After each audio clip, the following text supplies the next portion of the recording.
Undecided. Undecided. Undecided. 1% ang undecided. Oo, sabi nila, parang parehas mong malakas eh. Parang kaya, Kasi no? Ryzen po dati galing ng Omega eh. Parang kaya eh. Naninigurado lang. Dudurugin ko kayo. Ang sinabi ni Ryzen, eto na ang simula ng kwento na yan as Kelra will be using his MSC winning hero, pero this time sa jungle role. Very rare nating makikita ito sa MPL. Pero sa RG ay minsan may makakasalubong kang marunong mag-harit jungle at napakahirap nitong labanan inside the Turtle Pit. Ito yung sinasabi natin, confirmed nga na si Etomax yung may gamit ng Rafael. Actually, ginagawa din na rin sa Angela with the Impure Rage. So, adaptive damage ang kanyang gustong gawin and mas mataas na holy healing later on. Double heal kasi yan eh. Yung baka ay nagbibigay lang ng milk habang nag-heal. Tapos yung Rafaela, pindot-pindot. Bagay kay Etomax. Pindot-pindot lang. Bagay lang. Akala ko yung baka lagi nare-reheat. Ganun pala. Pagka nag-holy healing. Basta healing na rin yun. Basta, pwede na. Healing na rin yun. Paunahan lang sila dito ni na Super Prince. In terms of wave clear, gamit na gamit ng Rafa. But Rapidot on this Matilda. So post 5 nga. Here we go. Mukhang magkakaroon ng contention doon sa may bandang itaas. Pero si Ryzen ata ang mahuhuli dito. Dudurugin naman ata siya for the first blood. At magpupunta ito kay Big J. Wow, napakabilis si Big J on his first kill debut. Saktong-sakto pa sa may bandang lane ng gold lane. Kaya naman matutulungan pa ni Kelra dito na pumitik ng mga outer turret energy shield. So, kinda crucial para sa side ng Onyx dahil madedelay ang rotation nila. May napapansin akong itong rotation ng Omega parang pinaghandaan. Kasi ang bilis doon sa may bandang Kramer side. But I think Onyx was ready doon dahil din si Rapidot ay nakaabang pero yung damage output, ang bilis doon with the Zaman Force, connected lahat sa side ng Omega. Iba din kasi yung early game damage na meron ng isang Brody. Ito yung tipo na parang one item pa lang, ang sakit ng manampal. Yung isang espada lang, no? Kita naman natin. Kita naman. Tapos ang kinaganda pa kay Joma, angat din siya in terms of level as compared to Iritel. So medyo malilimit talaga ang kanyang potential. Sticker yan para kay Ryota. Already tumama na pero turtle secured para kay Kelra. At mukhang uubusin na ng barangay. Super Freeze atang isusunod pero makakatakas siya. Omega with a 1K lead. Wow! That was quick. Zaman Force kill agad, burst down. Walang hesitation sa side ng barangay. Tsaka nung moment na yun, saktong-sakto din yung stomp ni Chakno. Kaya naman for Omega dito, once na nag-go inside sila or mag-initiate sila ng teamfight, dire-diretso lang kasi yung sustain nandoon. Even yung Zaman Force ni Kelra, by the way, meron ding sustain para sa kanya. Nako. Susubok si na Rapidot sa may bandang top lane naman after that exchange. 1.5K para sa Omega. Pero matanong lang kita, Chantel, tama si Umi kanina na medyo sticky at malagkit ang koponan ng Onyx. Pag nag-Zaman Force, pwede mong ilapag doon yung mga glooms. Plus, pwede ka rin maglapag ng apoy-apoy eh. So, kakayanin ba ng Onyx itong sustain? Kasi malamang doon lang lagi lalaban ng Omega sa loob ng spate. Kapag kasama ni Kelra si Etomax tsaka si Chakno kaya, parang mag-heal lang sila. So tatlo yung pipitik na sustain sa kanya. Although depende sa magiging item ni Super Prince. Minsan kasi ibang Lilia nag-enchant. Etomax! Munti ka na. Okay, kalma lang. Kalma lang. Yung mga ganun, flicker in. Sabi ni Etomax, kaya ko rin yun, Kuya Manjin yung mga flicker set Mamaya yung isigaw dito ni Yumi, sandali! Sandali. Nakita ko yun sa mga bata kahapon kita ko yun. Kala mo, pindot-pindot lang ako porque trapa lang ako Kaya din. Zaman Force meanwhile the top lane. Oh no, Nets going down. Na-corner sa barangay at Omega. They secure their third kill. Ito na yung sinasabi natin, 2-0-1 for a Harit. At deadly talagang Harit pag ilagay mo sa middle lane kasi hindi mo na kailangan isipin na kung maghahabol ka ba sa gold or not. O diba ramdam agad ang damage, impure rage pa yan. Noot sa sarap ang sakit ni Kelra ngayon at mukhang papasukin pa niya si Rapidot. Circling Eagle palabas at pwede na po yan ngayon na hindi mo kailangan i-target kung saan kang babagsak. Ito, Umi, na-mention mo sa akin to, si Kelra, isa siya sa mga players na merong pitik. This time on the jungle role, nararamdaman mo ba yon? Mas okay nga eh. Yung tipo na may killer instinct ka kapag jungler ka. Kasi pag nakakita ka ng opportunity o may nakikita kang wala sa pwesto, ay pwedeng-pwede ka kagad sumugod. Pero ngayon si Etomax hindi naman yata Ambalang. Ang dami palang pang-vision dito ng Smart Omega din. Kahit kasi din yung kanyang first skill ay pwedeng gamitin sa mga brushes. Now for Onyx, ang pinakaabangan natin dito is kung paano yung paglatag na gagawin ni Super Prince sa kanyang mga shadow energy. Kasi siya magkukuha na talaga ng burst para diretso decimate.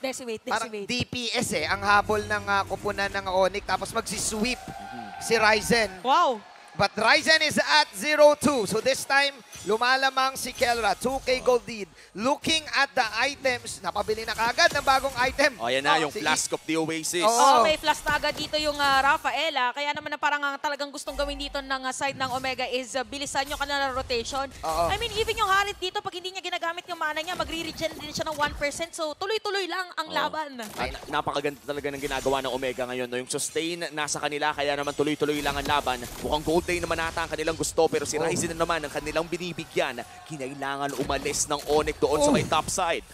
Nararamdaman kong nanonood nga yung Synchro Vision. Iniiwasan ni na Super Prince and Rapido, trying their best to poke. But then again, yung heal kahit Onward flicker with a Earth Shatter at bilangin mo na yan. Killing spree para kay Kelra. hindi pa nga tayo tapos magsalita ay biglang nagka-clash na. Ang hirap din mag-poke. Kung ikaw ay Matilda, ikaw ay Lilia, ilabas mo yung Glooms, ilabas mo yung mga Willow Wisps, hinihil lang ni Ito Max, hinihil lang ni Chaknu. Ito yung maanghang na healing eh. Oo, Healing labuyo. Healing Nice. labuyo. Tama. Nice one. Yung parang, ano yun? Saan ang gagaling yun? Healing labuyo. Healing labuyo. Nasabi niya. Healer na masakit. Support kita doon. Oo, thank you. Okay. Tsaka kasi guys, yung build dito ni Etomax talaga with the Flask of Oasis, 12% yun na healing effect. Healing Tapos mas labuyo. tataas nga yung movement speed.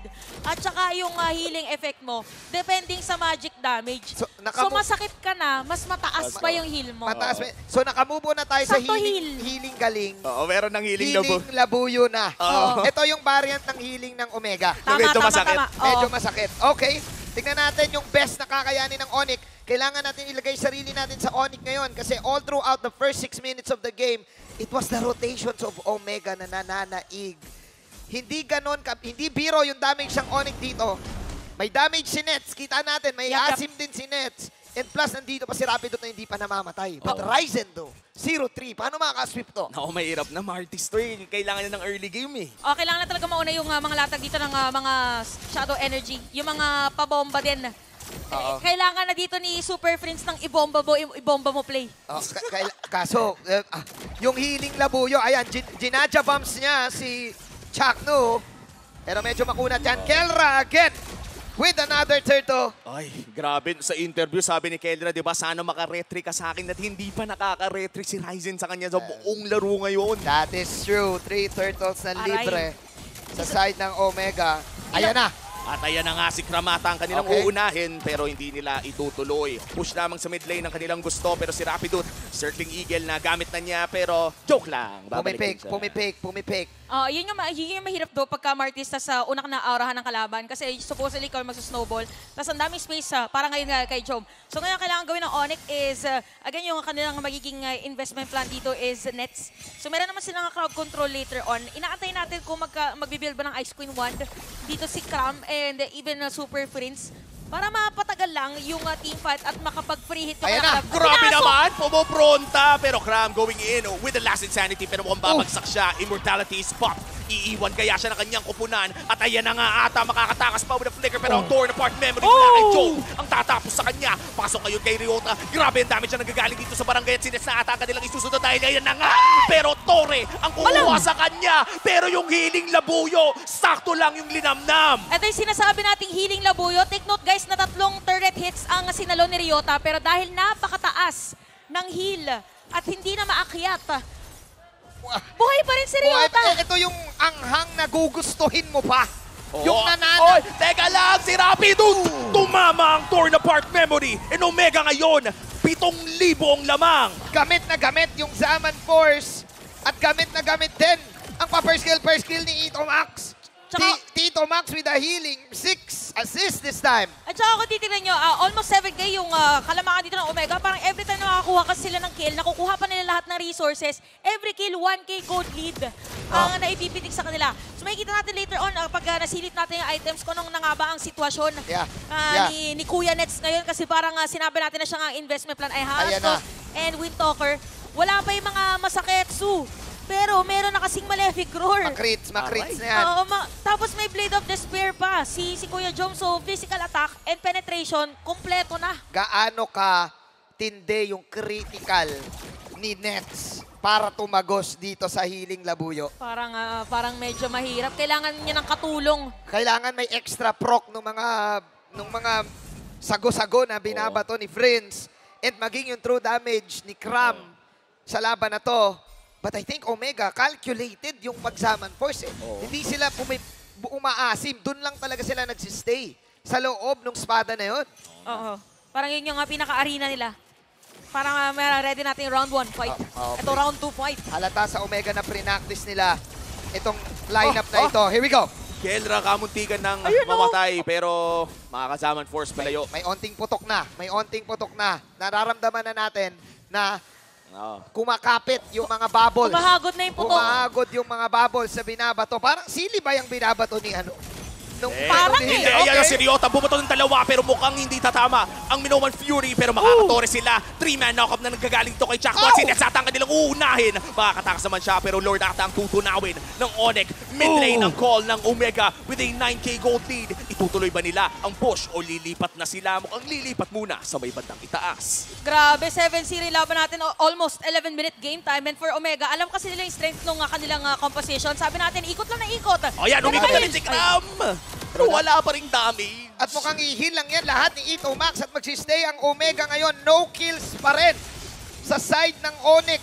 Kailangan nila dito ng isang miracle na mga DPS. Yung burst nila dito, 10 bits, ayan na! Naku, si Ryzen pa ata ang uunahin nila. Pero makakatakas with a guiding wind. Putas na ngayon ang pase ng Onyx. At si Super Friends kinailangan ng black shoes. Paano pa kaya ito itutuloy ng Omega? Circling Eagle. Here comes the late place to it. At mukhang hindi tatama nga lang Ryzen. Nasa may bandang iloob. At makukuha na nga nila si Net. Si Ryzen na ata ang isusunod. Si Ryota buhay pa rin!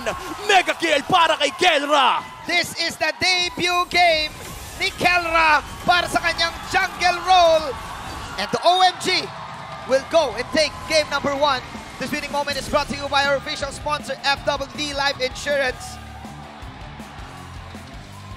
And wow, Wow. Ito na yun eh. Perfect.